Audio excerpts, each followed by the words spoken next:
NTV time, जनता की बात जनता के साथ। डकाइचा दादा का पुनः प्राण प्रतिष्ठा महोत्सव पाटन के पिपराला धाम में मनाया जा रहा है। गुजरात की पवित्र भूमि हमेशा से संतों, महंतों और वीर आत्माओं की भूमि रही, जहां कई योद्धाओं ने धर्म और गायों की रक्षा के लिए अपने प्राण की आहुति दी है।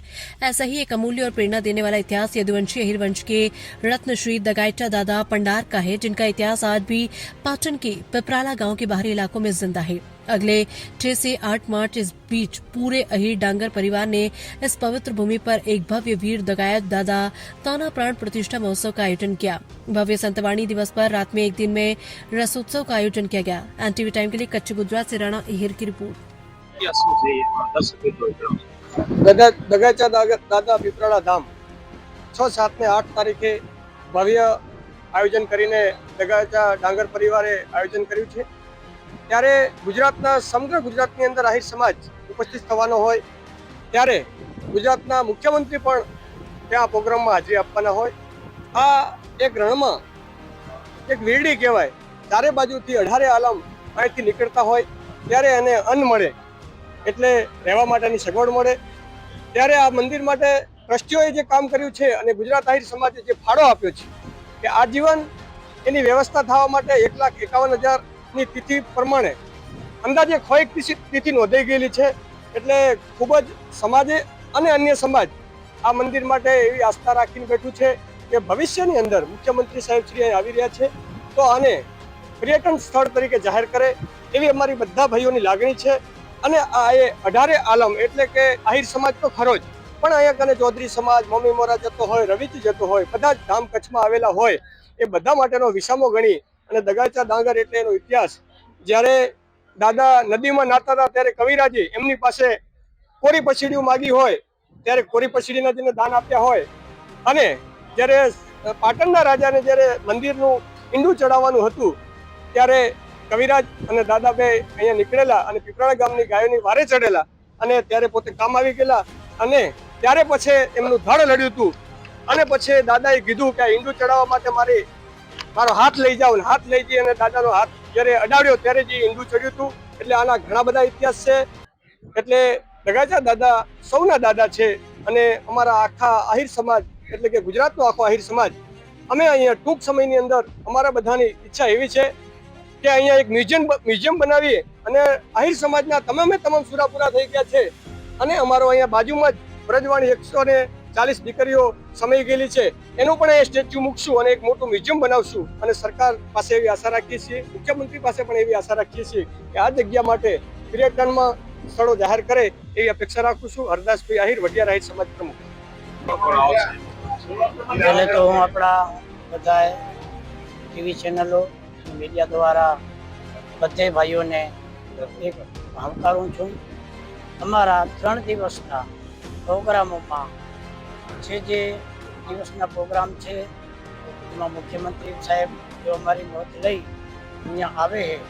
અમારા વર્ષો પછીનું સપનું સાકાર થયું। 2096 થી કરી અને 2026 સુધીની જે અમારા ડાંગર પરિવારની મોજ અને સેવા છે, 30 વર્ષથી આ જગ્યાનું તપોબળથી અમે જે કામ કરી રહ્યા છીએ એને બદલ અમેને અમારા ભાઈઓ તરફથી અને અમને સરકાર તરફથી જે સપોર્ટ મળે અતિ સપોર્ટકારક, કારણ કે અમે પહેલુંથી જ અમારા ભાઈઓ અહીંયા હતા ત્યારે ગવર્મેન્ટ તરફથી પાણીની લાઈનો મળી હોય, કોઈ બીજો જમીનનો સોલ્વ થયા હોય તો અમેને સરકાર તરફથી લાઇટો મળ્યું હોય અથવા અમારા લોકલ કોઈ ભાઈઓ હતા એના દ્વારા લાઇનની પણ સુવિધાઓ થયેલી છે।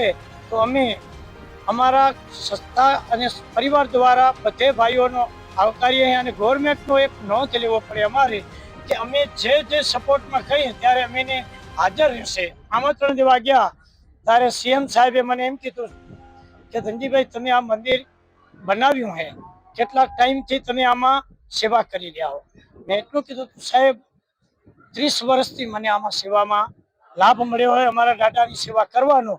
અમે બધા લોકોએ મને પ્રમુખ તરીકે વર્ણ્યો હોય, નકા અમારા એમએલએ છે, સીએમ છે, મંત્રી સાહેબો હોય, કારણ કે શિવજીભાઈ પુરા એમએલએ પહેલુંથી જોડેલા છે, ભરત ડાંગર છે, એવા ઘણા અમારા સમાજના અગ્રણીઓ છે પણ સેવાનો મને લાભ મળ્યો હોય એટલે મને પ્રમુખ પદ આપ્યું છે।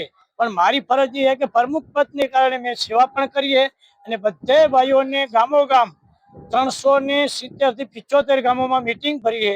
કોઈ જગ્યા એવી નથી કે ડાંગર પરિવાર, કારણ કે આહિર સમાજમાં ડાંગર પરિવાર ચારે વર્ણોમાં છે.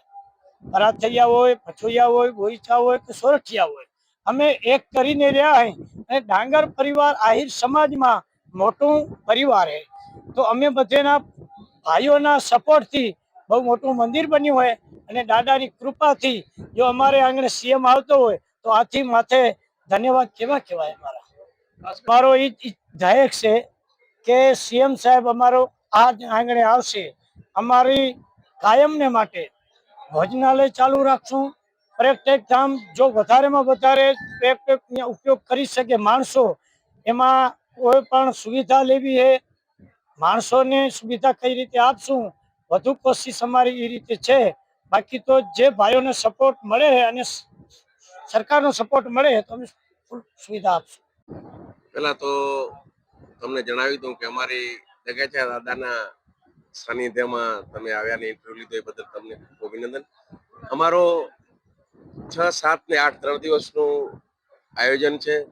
વર્ષોથી ડાંગર પરિવારની ખેવના હતી કે આટલા સુખી ડાંગર પરિવાર છે અને એનું આ ડગાચા દાદા જે સુરાપુરા સમગ્ર ડાંગર પરિવાર જેનું ગૌરવ લઈ શકે એવા ડગાચા દાદાનું નાનકડું મંદિર હતું. વર્ષો પહેલા સૌ ડગાચા દાદાના પરિવારે એક સંકલ્પ કર્યો કે આપણે વિશાળ મંદિર બનાવી અને આજે સપનું ડાંગર પરિવારનું પૂરું થઈ રહ્યું છે. ત્યારે આવતા દિવસોમાં આ જગ્યા ઉપર તીર્થધામ બને એ ટાઈપનું અમારું આયોજન છે.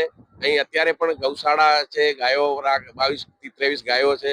24 કલાક 18 આલમ 18 સમાજ દરેક આવતા જતા પદયાત્રીઓ અહીંયા રોકાઈ શકે છે. ભોજનની વ્યવસ્થા પણ રાખી છે, નાવા ધોવાની પણ વ્યવસ્થા, 24 કલાક પાણીની પણ સગવડ છે. આવતા દિવસોમાં વધારેમાં વધારે અહીં સગવડ થાય અને આવતા જતા દરેક પદયાત્રીઓ અને દર્શનાર્થીઓ અહીં વધારેમાં વધારે આવે અને એક સમગ્ર ગુજરાતમાં એક આગવું સ્થાન ઊભું થાય. અને અમારા સુરાપુરા દાદા છે, ડગાચા દાદા છે, હું કાયમ માટે કહેતો હોઉં છું કે જનની જણ તો ભક્ત જણ, કાં સુરા કાં દાતાર, નહીતર રેજે વાંજણી મત ગુમાવીશ નૂર. એવા ડગાચા દાદા કે જે એમાં ત્રણેય ગુણ હતા, શૂર પણ હતા, દાનવીર પણ હતા અને મહાદેવના ભક્ત પણ હતા. એવા દાદા જયારે અમારા પરિવારમાં થઈ ગયા ત્યારે ચોક્કસ અમને એનું ગૌરવ હોય. અને આવતા દિવસોમાં આ જગ્યામાં દરેક સમાજ અહીંનું દર્શનનો લાભ લે અને અહીં જે વિશેષ સુવિધાઓ અમે ઊભી કરવાના છે આવતા દિવસોમાં અતિ રળિયામણું અહીંયા આ સ્થળ બને એવી અમારી સૌની ઈચ્છા છે. અને સંજયભાઈ ખાસ કરીને વાત કરો કે મુખ્યમંત્રી પણ આ કાર્યક્રમમાં ઉપસ્થિત રહેવાના છે, શું કહેશો? ખાસ અમારા ગૌરવની બાબત એ છે કે એક નાના સમાજ, એક ડાંગર પરિવાર જયારે આટલું મંદિર બનાવતો, કારણ કે કોઈ મોટા સમાજ માટે એ તો મુખ્યમંત્રી એટલે સરકારના વડા કહેવાય.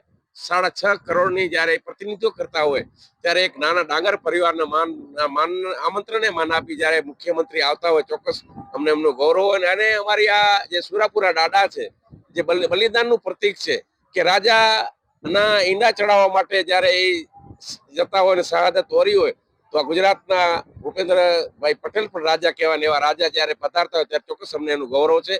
અને સરકારને પણ ખૂબ આભાર માનીએ છીએ કે અમને અમારા પરિવારની જે નોંધ લઈને આપ પધારી રહ્યા ત્યારે અમે ઉત્સાહભેર આપને આવકારો આતુર છે.